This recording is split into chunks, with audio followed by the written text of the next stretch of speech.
Hi guys, my name is Pawan and I welcome you all towards my channel. So guys, today we'll be learning about section 35, that is about Doctrine of Election. Doctrine of Election, you go with the Bar Act, you will literally not understanding anything. Because if you're being a law student, you will not understand anything on that basis also, because first year you might have not focused, second year also you might have not focused, third year also when you're opening up the book, you'll be like, okay, something like Greek and Latin. So Bar Act language is not like a normal English language. It is little complicated.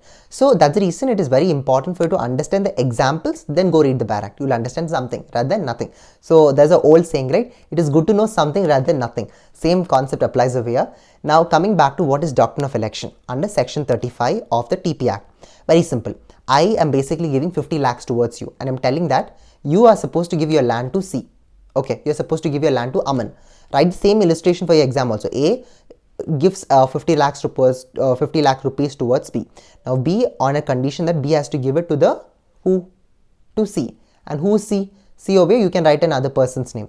Now being an owner, you have an obligation. Now for example, if you are a B person, okay, you can either take 50 lakhs rupees from me, or you can actually you can either take 50 lakh rupees, or you can tell that no, I don't want it because I want my land. That also you have an option. So observe here, in Doctrine of Election, you have two kind of choices. For example, I'm telling you, apple or mango. You cannot take both. I didn't tell apple and mango. I said apple or mango. So that situation, what? You can either choose apple or you can choose mango. Similar way, you can either choose what? Simple, 50 lakhs, or you can tell that you can either choose a land based on your comfortability, your needs. So there are essential conditions for this, the entire concept of Doctrine of Election. You know, you can either retain the property or either you can withdraw the property. Now, I am the person who's giving you how much? Rupees 50 lakh. Now listen to the second condition, okay? But I should not have any kind of an ownership of possession of that particular kind of property. Then it'll be unfair, right? Obviously. Third thing is about, offer should not be like partially accepted. That means that you cannot tell that, okay, I'll have both 50 lakh and also I'll be having the land. I won't be giving the land to another person. Conjuice. That won't work actually. Doctrine of Election says that either you're supposed to have one or either you're not supposed to have another thing. So it should be like you cannot either tell that you're going to have something, or you cannot either tell that you're not going to have something. So this is the basic understanding of Doctrine of Election, right? This much you'll get at least some kind of basic passing mark, at least in terms of illustration. Also if you write, you'll get a little more good marks. Now there's a famous landmark case, okay? This is one of my favorite cases, Cooper versus Cooper. So there are two parties, two husband and wives, that was like Veera and Harold. So they were having a very good relationship and all. This case happened, I think if I'm not wrong, it was around 1933.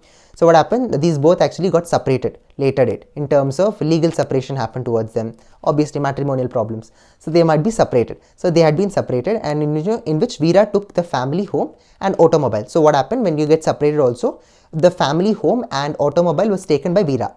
Okay, family home and automobile was taken by Veera. Smart lady, huh? So then other side, like Harold took all the tools and all. He got separated on that basis, and they made 4 kind of policies stating that, okay, you can take this, I'm going to take this, until you further how we can run a family on that basis. This basically policy was basically done. But later what happened, Veera married Alfs, and looking at this, even Harold also married Ida. Okay, Veera married, the wife married, the Veera married Alfs, another person, and this guy Harold married whom? Harold married Ida. So now what happened, if you observe this concept in a very simplified manner, then there was a divorce between a husband and wife, that is like Veera and Harold, the initial scenario. Now later date, Harold will pass away. Now the question is that, does Veera has a right to inherit or have any kind of interest over the property? The answer is no. Veera does not have any kind of an interest over the property, because in terms of divorce or in terms of remarriage, the entire pura process of the contract itself becomes terminated. Now she cannot go claim now, because obviously he have his own children and wife, that is Ida. So on that basis, this is the basic understanding in terms of Cooper versus Cooper, in terms of Doctrine of Election, which you need to know, which has played a very important role. So I hope you guys could understand something rather than nothing. So that's all for today's video. Wishing you all the best. Good luck. Jai Hind. Jai Bharat.